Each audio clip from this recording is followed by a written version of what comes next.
Hey, it's Rob. Welcome to Horsehead Bookends for another Gaming Friday.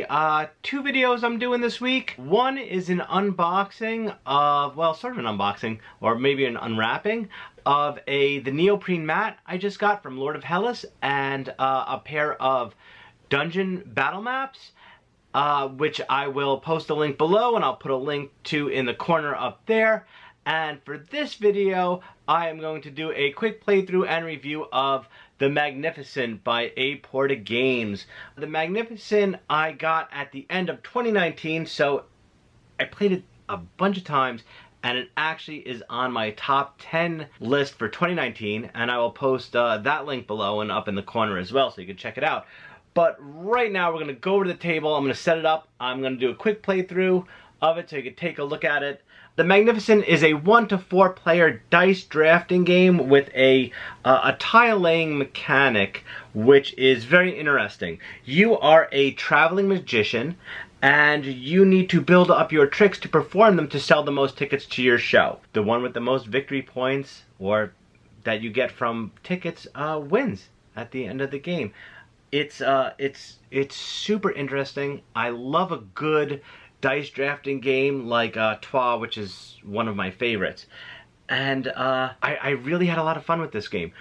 Now, I'm not going to show you how to play the game because there are plenty of videos on YouTube that do a better job explaining how to play than what I could do, but we'll play a few rounds, we'll check it out, and then we'll come back and talk about it. So let's head over to the table now and take a look at it. Alright, so here we have the Magnificent set up for a 2-player game, blue versus red. So, like I said before, this is a basic dice drafting game. You start with these player boards right here, and what's nice is that each one is individual. Like, each one has something a little different about it, and they're two-sided, so you have two different versions. Right now, the way I have it set up, on the A side for both of them, because I believe that's an easier game, but I'm not sure. However, the way the game plays, you draft a dice based on the number, and you assign it to one of the cards that you have here, and it would perform an action. If you can see it, this one would give you 1 coin, this one will add +1 to your dice, this one will let you change your die to any side, and this one will give +2 to orange. On the other side, which I think is off camera, sort of the same. One I can copy any card, add 2 to green, change it to any side, and get 1 coin. When you draft a die, you have 3 actions. You can increase your camp size by purchasing these tiles right here in this nifty little organizer, and everything is listed off on a chart right here for how much it costs and what you get. Or you can travel, depending on the color die you picked. You rotate your wagon around clockwise, and where you land or the gems you skip over, you add them to your board, and you can actually, if you land on the tents, you can add tents to the top of your board, allowing you to perform more tricks. Or you can actually perform your trick and you will get paid whatever is down below. So it's pretty easy. Also, you do have these performance markers, which you can add to either these tiles here, or you can add them to the board, which give you bonus actions. The game does have a lot of iconography in it, which at first is a little confusing, but once you get the hang of it, it's pretty easy to pick up. I did forget to give the red player gems, so let's do that now. And of course, each die is linked to that color. So if you wanted to move the purple track, the purple wagon, you'd have to take a purple die. If you wanted to buy an orange piece for your camp, you'd have to take an orange die, so on and so forth. Once you do 4 actions, the round ends. You have to pay for what you've taken in money, and then you have to actually score one of your cards, and you take a new master card. So, I mean, that's it. Let's get started.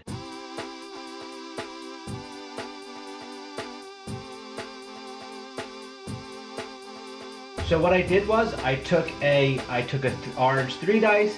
I played it on my card that gave me +2 to orange, giving me 5.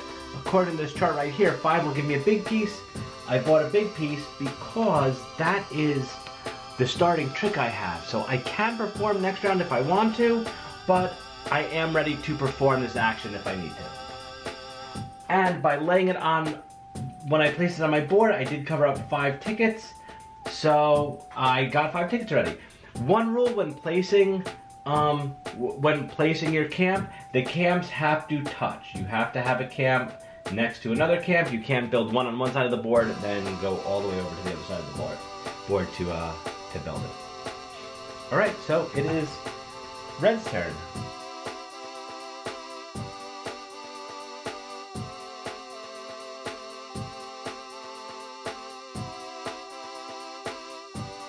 All right, so I did the same thing. I just pulled a purple and did that, so not too bad. Let's keep on going. It is Orange's turn.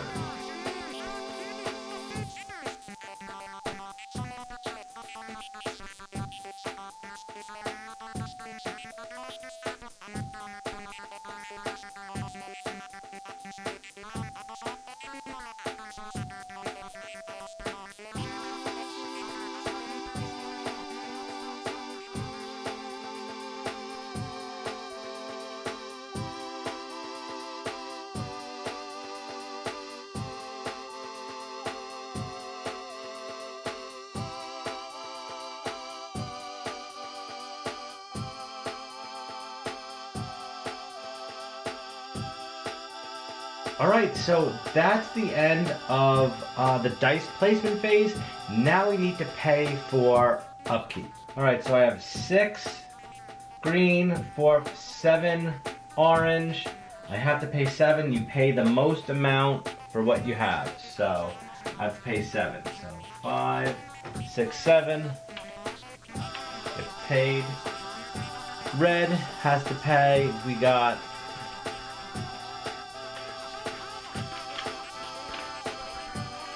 5, 8, and 5 and 1. So she has to. Okay, 5. I have to pay 8 here. 5, 6, 7, 8. All right, so that's paid there.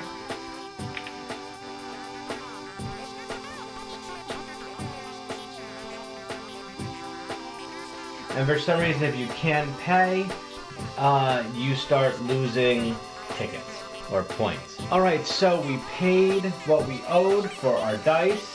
Now we pick a new MasterCard and a trainer tile. Blue picks first because he's higher on the track. So, let's see, what do I want? Okay, so now what we have to do is we need to score one of our cards. You get us started. And we will fill up 3 new ones. Oh, that was 2. And we'll fill up 3 new ones. Oh wait, I didn't take one. I'll take...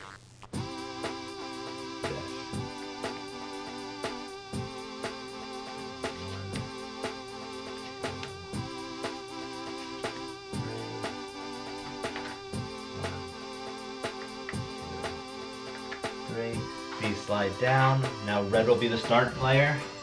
And I think the last thing we need to do is score and discard a MasterCard. So now you can score the MasterCard you just got. So that might work, but I don't think I'm gonna do this. I think I'm scoring. Oh wait, I didn't move that down yet. I was at 8. They were at the bottom, but they were there. Okay, I think I am scoring. See, that's a good one. 3 times that doesn't do anything for me. I'm gonna score this one. It might hurt, but it's okay. And that gives me 8 because of where I am on the track, so I get another 8. And that's done.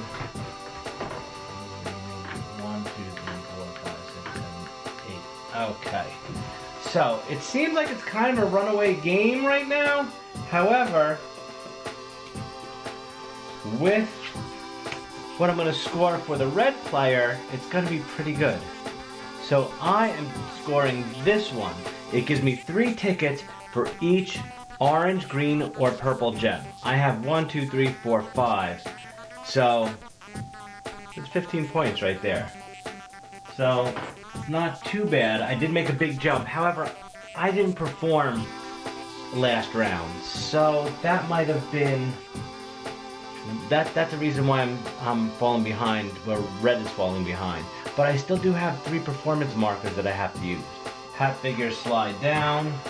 Okay, so right now we roll up the dice again, and we move on to round 2. The game's only played in 3 rounds, so it's a pretty fast-moving game.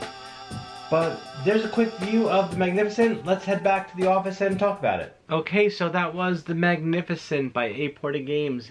The people who did this, I believe, did Santa Maria as well, which I haven't played, but I think I'm going to look for it now. As you can see how it plays, it is a dice drafting game. You do get 4 actions per round for the dice you draft, but you have to keep in mind that at the end of the round you have to pay for the dice you took, but you only pay for the highest color you have. And, which I didn't show you, you also have to pay for any clear dice you take. Now, clear dice are used as wild cards, I guess. You can use clear dice in substitution for any other color, unless something specifically says you need to pay clear for it. You can use the clear dice for purple, green, orange.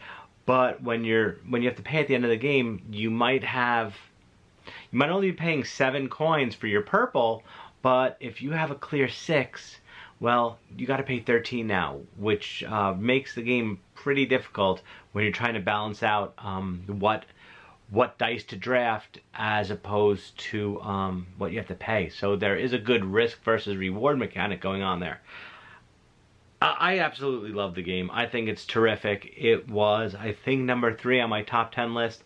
And for obvious reasons, it plays so smoothly. It's a bit difficult the first few times you play it because you tend to forget some of the rules, you tend to forget some of the iconography, which you saw as I was playing. I had to consult the rule book just to make sure I was doing it right. But once you get the hang of it and you can teach other players, it takes about a round or 2 for everyone to pick it up, and it's a lot of fun.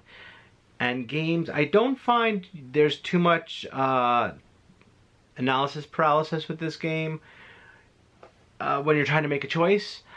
I also found that most of the time when I play, I don't tend to use the performance markers, those little cylinders, which I think I should, because they actually help you out more than I realized. But for some reason I kind of just always forget about them, and I just try to focus on the tricks I'm getting, what tricks are coming out, what tricks I can buy, and what I can buy for my camp to try to get it operational so I can perform the most amount of tricks and score the most tickets. And again, you only have 3 rounds, so the game goes super quick. You'd be surprised how fast it goes. I haven't played it at 4-player yet, so I'm sure it'll take a little longer, but I don't think it'll take that much longer. I'm not sure if the game is available yet in the US, but it should be soon. If it is available, I'll check it out. I'll put a link below, but I don't think it's going to be available to purchase for a few months yet. But if you like dice drafting style games, I highly recommend you picking up, because it is terrific. So if you like the video, please give it a thumbs up. Also, don't forget to click on subscribe. You'll get notified whenever I upload new videos. Any questions or comments, please post them below, and I will get back to you as soon as possible. Otherwise, talk to you later.